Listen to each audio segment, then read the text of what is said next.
Sons and Lovers by D.H. Lawrence. Chapter 10. Clara.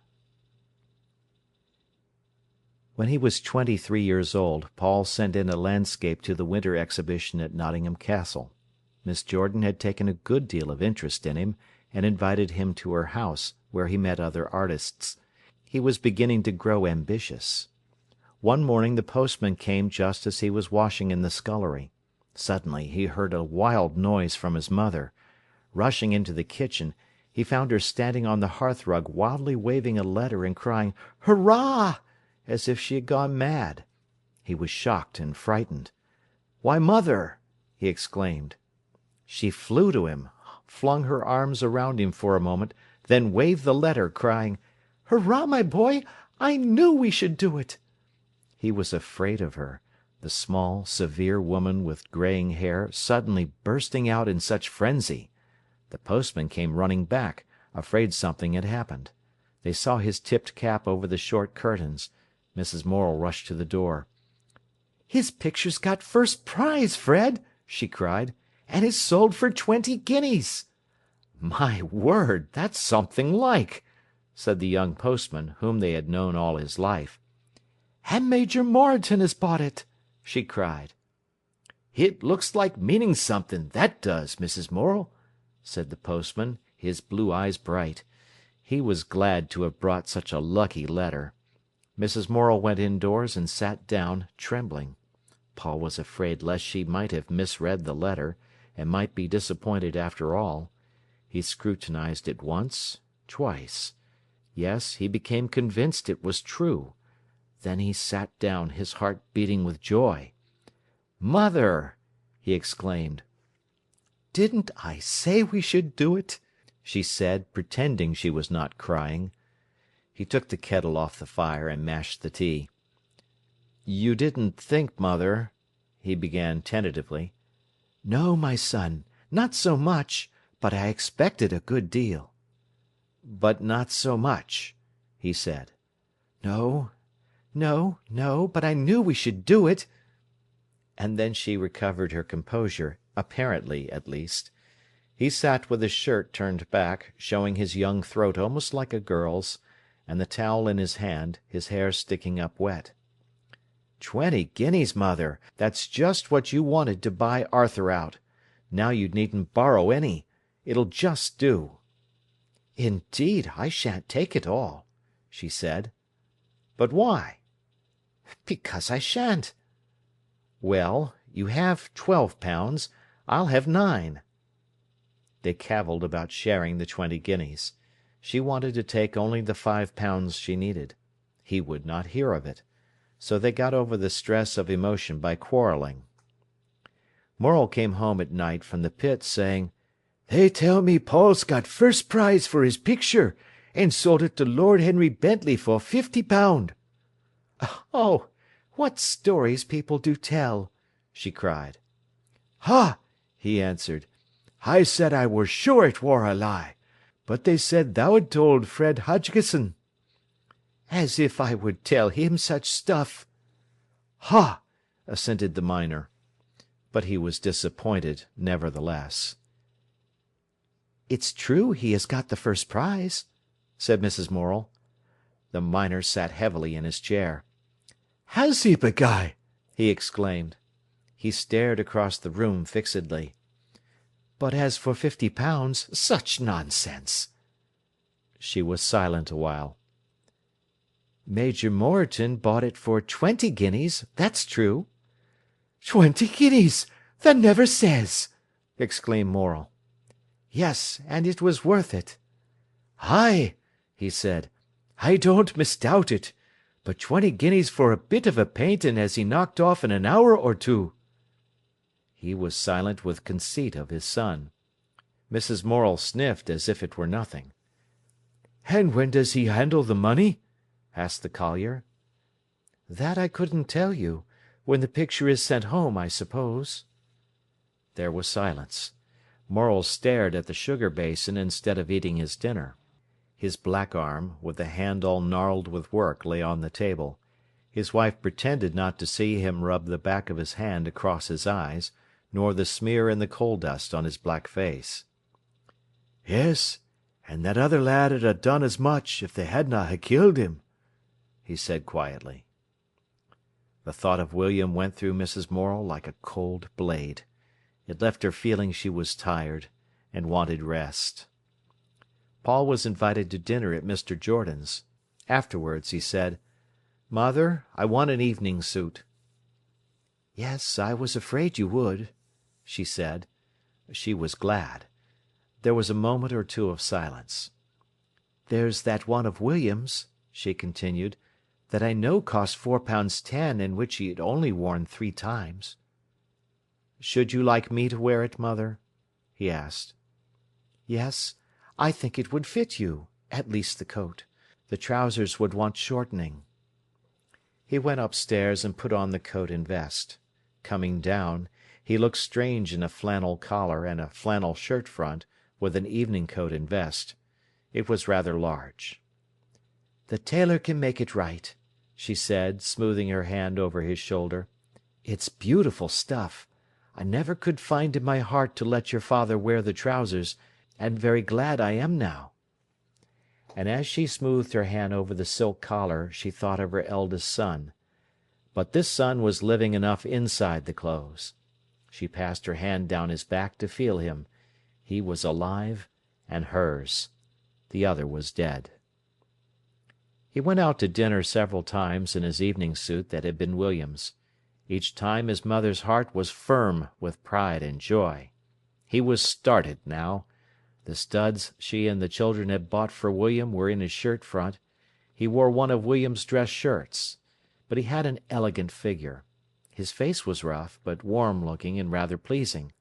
He did not look particularly a gentleman, but she thought he looked quite a man. He told her everything that took place, everything that was said. It was as if she had been there, and he was dying to introduce her to these new friends who had dinner at 7:30 in the evening. "Go along with you," she said. "What do they want to know me for?" "They do," he cried indignantly. "If they want to know me, and they say they do, then they want to know you because you are quite as clever as I am." "Go along with you, child," she laughed. But she began to spare her hands. They, too, were work-gnarled now. The skin was shiny with so much hot water, the knuckles rather swollen. But she began to be careful to keep them out of soda. She regretted what they had been, so small and exquisite. And when Annie insisted on her having more stylish blouses to suit her age, she submitted. She even went so far as to allow a black velvet bow to be placed on her hair. Then she sniffed in her sarcastic manner, and was sure she looked a sight.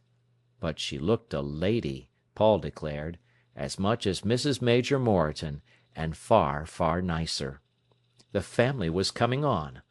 Only Morel remained unchanged, or rather, lapsed slowly. Paul and his mother now had long discussions about life. Religion was fading into the background. He had shovelled away the beliefs that would hamper him, had cleared the ground, and come more or less to the bedrock of belief that one should feel inside oneself for right and wrong, and should have the patience to gradually realise one's God. Now life interested him more. "You know," he said to his mother, "I don't want to belong to the well-to-do middle class. I like my common people best. I belong to the common people." "But if anyone else said so, my son, wouldn't you be in a tear? You know you consider yourself equal to any gentleman." "In myself," he answered. "Not in my class, or my education, or my manners, but in myself I am." "Very well, then. Then why talk about the common people?" "Because the difference between people isn't in their class, but in themselves.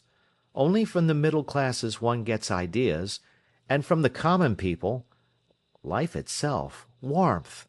You feel their hates and loves." "It's all very well, my boy, but then why don't you go and talk to your father's pals?" "But they're rather different." "Not at all.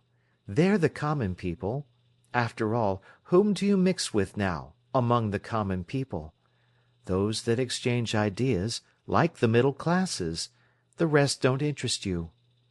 "But there's the life—" "I don't believe there's a jot more life from Miriam than you could get from any educated girl. Say, Miss Moreton. It is you who are snobbish about class."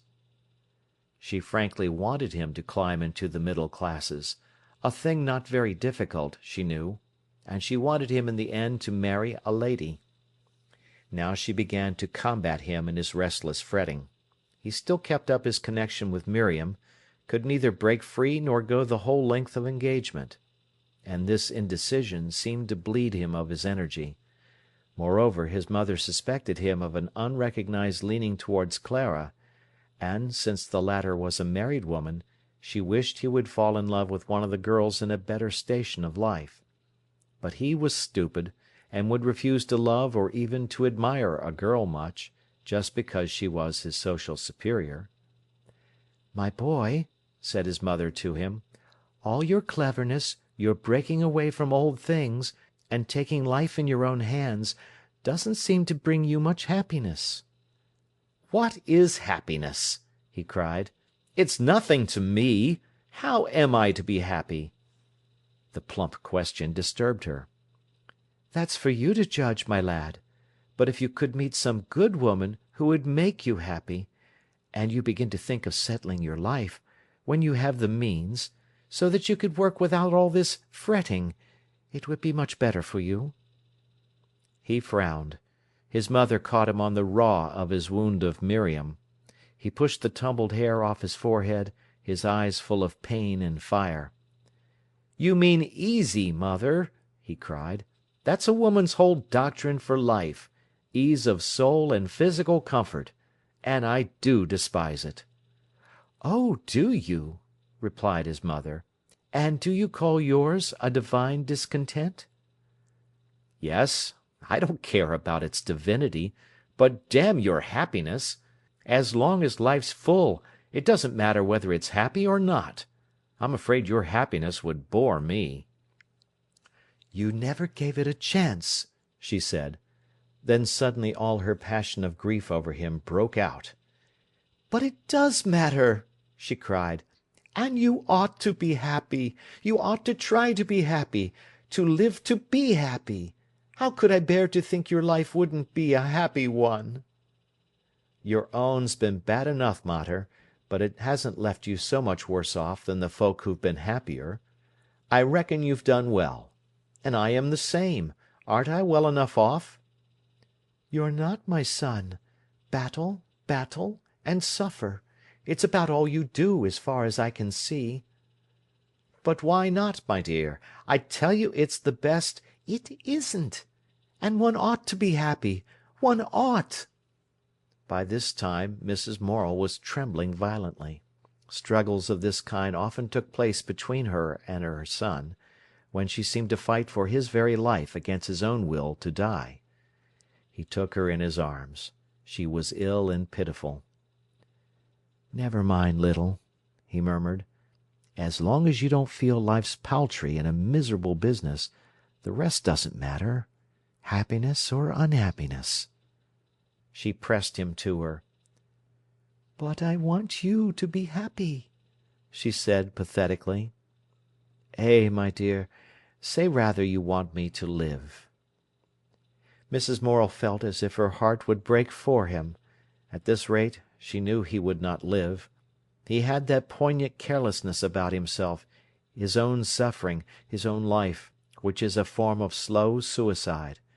It almost broke her heart. With all the passion of her strong nature she hated Miriam for having in this subtle way undermined his joy. It did not matter to her that Miriam could not help it. Miriam did it, and she hated her. She wished so much he would fall in love with a girl equal to be his mate, educated and strong. But he would not look at anybody above him in station. He seemed to like Mrs. Dawes. At any rate, that feeling was wholesome. His mother prayed and prayed for him, that he might not be wasted. That was all her prayer, not for his soul or his righteousness, but that he might not be wasted. And while he slept, for hours and hours, she thought and prayed for him. He drifted away from Miriam imperceptibly, without knowing he was going. Arthur only left the army to be married. The baby was born 6 months after his wedding. Mrs. Morel got him a job under the firm again, at 21 shillings a week. She furnished for him, with the help of Beatrice's mother, a little cottage of 2 rooms. He was caught now. It did not matter how he kicked and struggled, he was fast. For a time he chafed, was irritable with his young wife, who loved him. He went almost distracted when the baby, which was delicate, cried or gave trouble. He grumbled for hours to his mother. She only said, "Well, my lad, you did it yourself. Now you must make the best of it." And then the grit came out in him. He buckled to work, undertook his responsibilities, acknowledged that he belonged to his wife and child, and did make a good best of it. He had never been very closely inbound into the family. Now he was gone altogether. The months went slowly along. Paul had more or less got into connection with the Socialist, Suffragette, Unitarian people in Nottingham, owing to his acquaintance with Clara. One day a friend of his and of Clara's, in Bestwood, asked him to take a message to Mrs. Dawes. He went in the evening across Sneinton Market to Bluebell Hill. He found the house in a mean little street paved with granite cobbles, and having causeways of dark blue grooved bricks. The front door went up a step from this rough pavement, where the feet of the passers-by rasped and clattered. The brown paint on the door was so old that the naked wood showed between the rents. He stood on the street below and knocked. There came a heavy footstep. A large, stout woman of about 60 towered above him. He looked up at her from the pavement. She had a rather severe face. She admitted him into the parlour, which opened on to the street. It was a small, stuffy, defunct room, of mahogany and deathly enlargements of photographs of departed people done in carbon. Mrs. Radford left him. She was stately, almost martial. In a moment Clara appeared. She flushed deeply, and he was covered with confusion.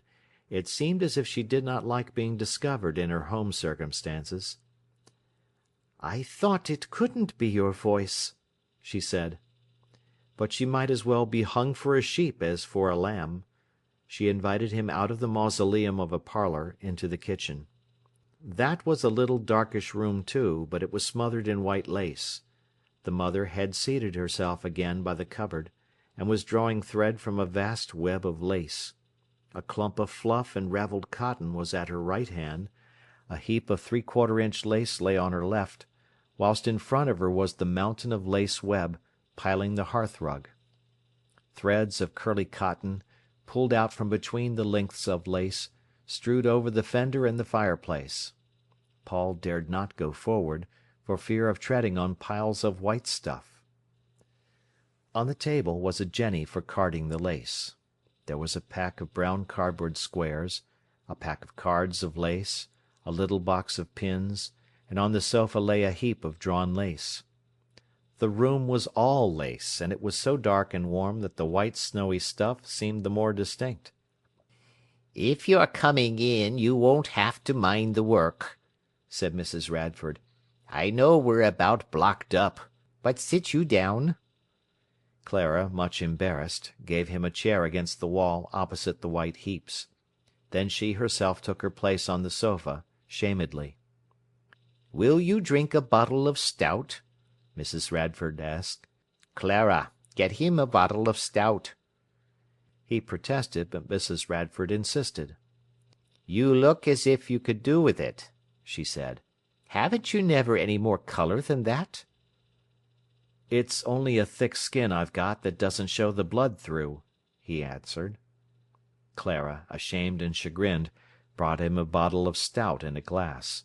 He poured out some of the black stuff. "Well," he said, lifting the glass, "here's health." "And thank you," said Mrs. Radford. He took a drink of stout. "And light yourself a cigarette, so long as you don't set the house on fire," said Mrs. Radford. "Thank you," he replied. "Nay, you needn't thank me," she answered. "I should be glad to smell a bit o' smoke in the house again. A house o' women is as dead as a house with no fire, to my thinking. I'm not a spider as likes a corner to myself. I like a man about, if he's only something to snap at." Clara began to work. Her jenny spun with a subdued buzz, the white lace hopped from between her fingers onto the card. It was filled, she snipped off the length and pinned the end down to the banded lace. Then she put a new card in her jenny. Paul watched her. She sat square and magnificent. Her throat and arms were bare. The blood still mantled below her ears. She bent her head in shame of her humility. Her face was set on her work. Her arms were creamy and full of life beside the white lace. Her large, well-kept hands worked with a balanced movement, as if nothing would hurry them. He, not knowing, watched her all the time. He saw the arch of her neck from the shoulder, as she bent her head.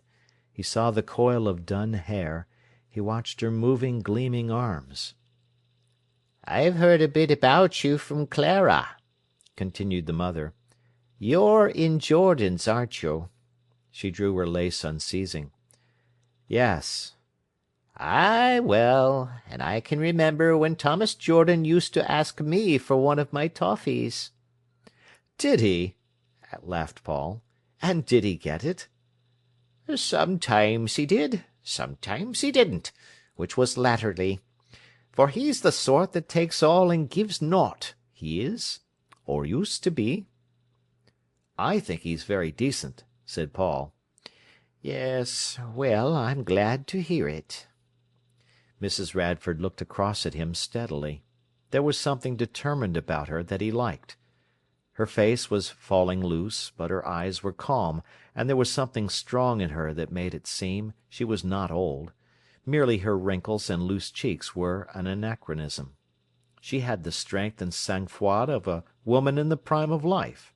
She continued drawing the lace with slow, dignified movements. The big web came up inevitably over her apron. The length of lace fell away at her side. Her arms were finely shapen, but glossy and yellow as old ivory. They had not the peculiar dull gleam that made Clara's so fascinating to him. "And you've been going with Miriam Livers?" the mother asked him. "Well," he answered. "Yes, she's a nice girl," she continued. "She's very nice, but she's a bit too much above this world to suit my fancy." "She is a bit like that," he agreed. "She'll never be satisfied till she's got wings and can fly over everybody's head, she won't," she said. Clara broke in, and he told her his message. She spoke humbly to him. He had surprised her in her drudgery. To have her humble made him feel as if he were lifting his head in expectation. "Do you like jennying?" he asked. "What can a woman do?" she replied bitterly. "Is it sweated?" "More or less. Isn't all women's work? That's another trick the men have played, since we force ourselves into the labour market." "Now then, you shut up about the men," said her mother. "If the women wasn't fools, the men wouldn't be bad uns, that's what I say. No man was ever that bad with me but what he got it back again. Not but what they're a lousy lot, there's no denying it." "But they're all right, really, aren't they?" he asked. "Well, they're a bit different from women," she answered. "Would you care to be back at Jordan's?" he asked Clara. "I don't think so," she replied. "Yes, she would," cried her mother. "Thank her stars if she could get back. Don't you listen to her. She's for ever on that high horse of hers, and it's backs that thin and starved it'll cut her in two one of these days." Clara suffered badly from her mother. Paul felt as if his eyes were coming very wide open. Wasn't he to take Clara's fulminations so seriously after all? She spun steadily at her work. He experienced a thrill of joy, thinking she might need his help. She seemed denied and deprived of so much, and her arm moved mechanically, that should never have been subdued to a mechanism, and her head was bowed to the lace that should never have been bowed. She seemed to be stranded there among the refuse that life has thrown away, doing her jennying. It was a bitter thing to her to be put aside by life, as if it had no use for her. No wonder she protested. She came with him to the door. He stood below in the mean street, looking up at her. So fine she was in her stature and her bearing, she reminded him of Juno dethroned. As she stood in the doorway, she winced from the street, from her surroundings. "And you will go with Mrs. Hodgkisson to Hucknall?" He was talking quite meaninglessly, only watching her. Her grey eyes at last met his. They looked dumb with humiliation, pleading with a kind of captive misery. He was shaken and at a loss. He had thought her high and mighty. When he left her, he wanted to run. He went to the station in a sort of dream, and was at home without realizing he had moved out of her street. He had an idea that Susan, the overseer of the Spiral girls, was about to be married. He asked her the next day. "I say, Susan, I heard a whisper of your getting married. What about it?" Susan flushed red. "Who's been talking to you?" she replied. "Nobody. I merely heard a whisper that you were thinking—" "Well, I am, though you needn't tell anybody. What's more, I wish I wasn't." "Nay, Susan, you won't make me believe that." "Shan't I? You can believe it, though. I'd rather stop here 1,000 times." Paul was perturbed. "Why, Susan?" The girl's colour was high, and her eyes flashed. "That's why." "And must you?" For answer she looked at him. There was about him a candour and gentleness which made the women trust him. He understood. "Ah, I'm sorry," he said. Tears came to her eyes. "But you'll see it'll turn out all right. You'll make the best of it," he continued rather wistfully. "There's nothing else for it." "Yea, there's making the worst of it. Try and make it all right." He soon made occasion to call again on Clara. "Would you," he said, "care to come back to Jordan's?" She put down her work, laid her beautiful arms on the table, and looked at him for some moments without answering. Gradually the flush mounted her cheek. "Why?" she asked. Paul felt rather awkward. "Well, because Susan is thinking of leaving," he said. Clara went on with her jennying. The white lace leaped in little jumps and bounds on to the card. He waited for her. Without raising her head, she said at last, in a peculiar low voice, "Have you said anything about it?" "Except to you, not a word." There was again a long silence. "I will apply when the advertisement is out," she said. "You will apply before that. I will let you know exactly when." She went on spinning her little machine, and did not contradict him. Clara came to Jordan's. Some of the older hands, Fanny among them, remembered her earlier rule, and cordially disliked the memory. Clara had always been Ikey, reserved and superior. She had never mixed with the girls as one of themselves. If she had occasion to find fault, she did it coolly and with perfect politeness, which the defaulter felt to be a bigger insult than crassness. Towards Fanny, the poor overstrung hunchback, Clara was unfailingly compassionate and gentle, as a result of which Fanny shed more bitter tears than ever the rough tongues of the other overseers had caused her. There was something in Clara that Paul disliked, and much that piqued him. If she were about, he always watched her strong throat or her neck, upon which the blonde hair grew low and fluffy. There was a fine down, almost invisible, upon the skin of her face and arms, and when once he had perceived it, he saw it always. When he was at his work, painting in the afternoon, she would come and stand near to him, perfectly motionless. Then he felt her, though she neither spoke nor touched him. Although she stood a yard away, he felt as if he were in contact with her. Then he could paint no more. He flung down the brushes and turned to talk to her. Sometimes she praised his work, sometimes she was critical and cold. "You are affected in that piece," she would say, and as there was an element of truth in her condemnation, his blood boiled with anger. Again, "What of this?" he would ask enthusiastically. She made a small doubtful sound. "It doesn't interest me much."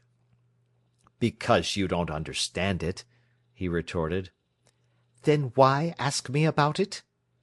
"Because I thought you would understand." She would shrug her shoulders in scorn of his work. She maddened him. He was furious. Then he abused her, and went into passionate exposition of his stuff.